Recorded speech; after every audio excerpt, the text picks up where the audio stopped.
Dear students, आप देख रहे हैं Manikant English point YouTube channel.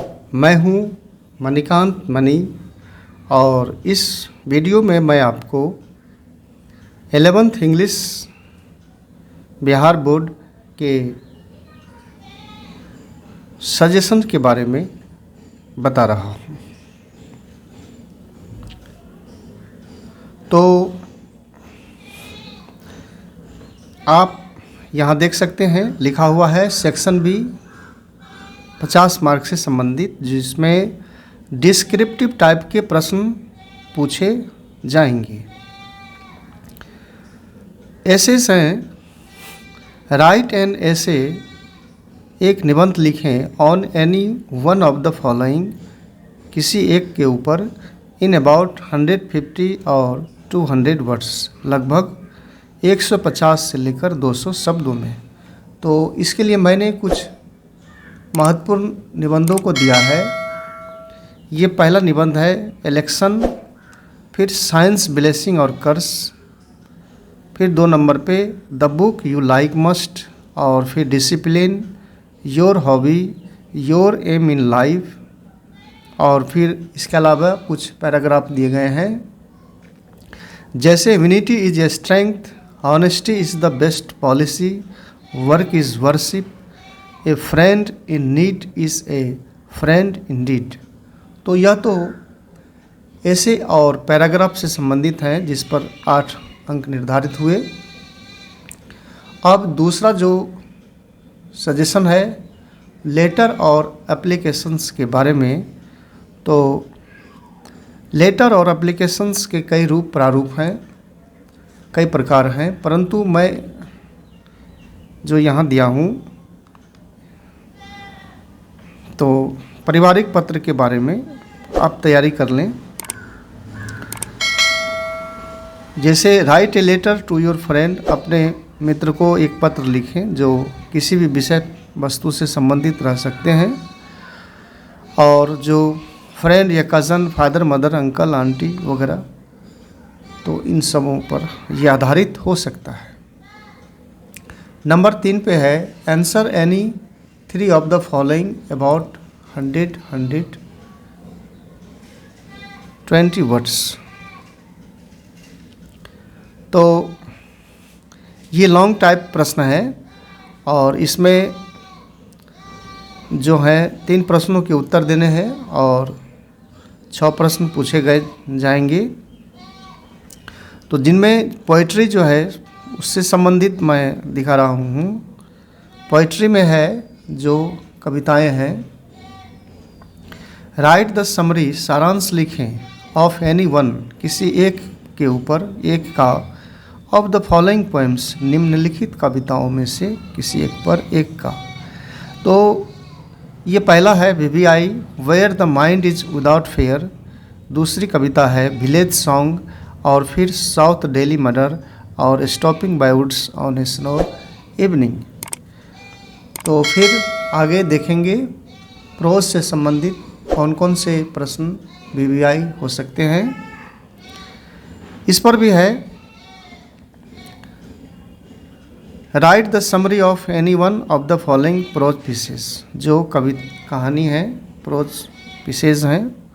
तो यहाँ 3 दिया हुआ है, आप किसी एक के ऊपर इसका समरी लिखें। The scientific point of view, a snake in the grass, और national unity, nation and nationalism.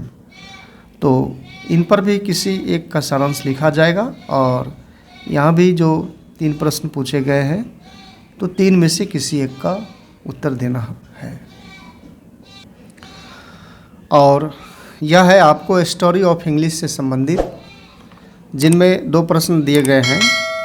Do you consider English to be an international language, अथवा करके रहेगा write a short note on English as world language, या global English. और ये दूसरा प्रश्न है डिफ़िकल्टीज इन लर्निंग इंग्लिश। तो फिर आप इसकी तैयारी कर लें। फिर ट्रांसलेशन है, और ट्रांसलेशन 8 प्रश्न है, 8 वाक्य दिए रहेंगे जिनमें 5 का अनुवाद करना है, लिखा हुआ भी है। ट्रांसलेट एनी 5 इनटू इंग्लिश, किसी 5 का अनुवाद करें अंग्रेजी में। फिर नेक्स्ट क्वेश्चन है प्रोज से संबंधित, मैच द नेम्स, नाम को मिलाएं, ऑफ द ऑथर्स, जो रचयिता हैं, given in list A, list A में ऑथर्स के नाम दिए हुए हैं, दिए रहेंगे, और with their works in list B, और उनकी जो लिखे गए कार्य हैं तो टेबल ए और बी इसमें मिलाना है। तो यह संबंधित है प्रोज से, कहानी से। तो जिस तरह से प्रोज से प्रश्न है, इसी तरह से ये पोइट्री में भी प्रश्न पूछा गया है। मैच द नेम्स, नाम मिलाएं, ऑफ द पोइट्स, कवियों का, गिवन इन लिस्ट ए, जो लिस्ट ए में कवि के नाम दिए हुए हैं, विथ देयर वर्क्स, उनकी जो रचनाएं हैं, कंपोजिशंस, जो पोएम्स हैं, इन लिस्ट बी। तो इस तरह से किस कवि की कौन सी रचनाएं हैं और इसमें किस लेखक के कौन सी कार्य हैं, इसको मिलाना है। फिर नंबर 4 पे कंप्रीहेंशन है, और इनमें read the passage carefully, passage को सावधानी पूर्वक पढ़ें, and answer the questions that follow, और 4 प्रश्न पूछे जाएंगे जिनमें 4 का उत्तर देना है, या नहीं तो संक्षेपण करना है। Right A precis of the following passage and give a suitable title, दिए गए जो पैसेज हैं उनको संक्षिप्त कीजिए और उनके लिए एक जो सही योग्य शीर्षक हो उसे अपने तरफ से लिखें। और ये कंप्रीहेंशन कौन सा कंप्रीहेंशन रह सकता है, या आपने देखा कि ये जो ट्रांसलेशन ये किससे संबंधित रह सकते हैं, या फिर जो यहाँ पर लिस्ट ए भी है प्रोज के या पोइट्री के, तो इन सबों का सजेशंस आगे नोट्स के रूप में दिया गया है, आप उसका अध्ययन करेंगे। तो यह यहाँ से शुरू होगा, तो इसके बारे में मैं आपको नेक्स्ट वीडियो में दिखाने के लिए जा रहा हूँ। तो ये कुछ महत्वपूर्ण प्रश्न है जो 11th की परीक्षाओं के लिए महत्वपूर्ण है, आप इसकी तैयारी करें।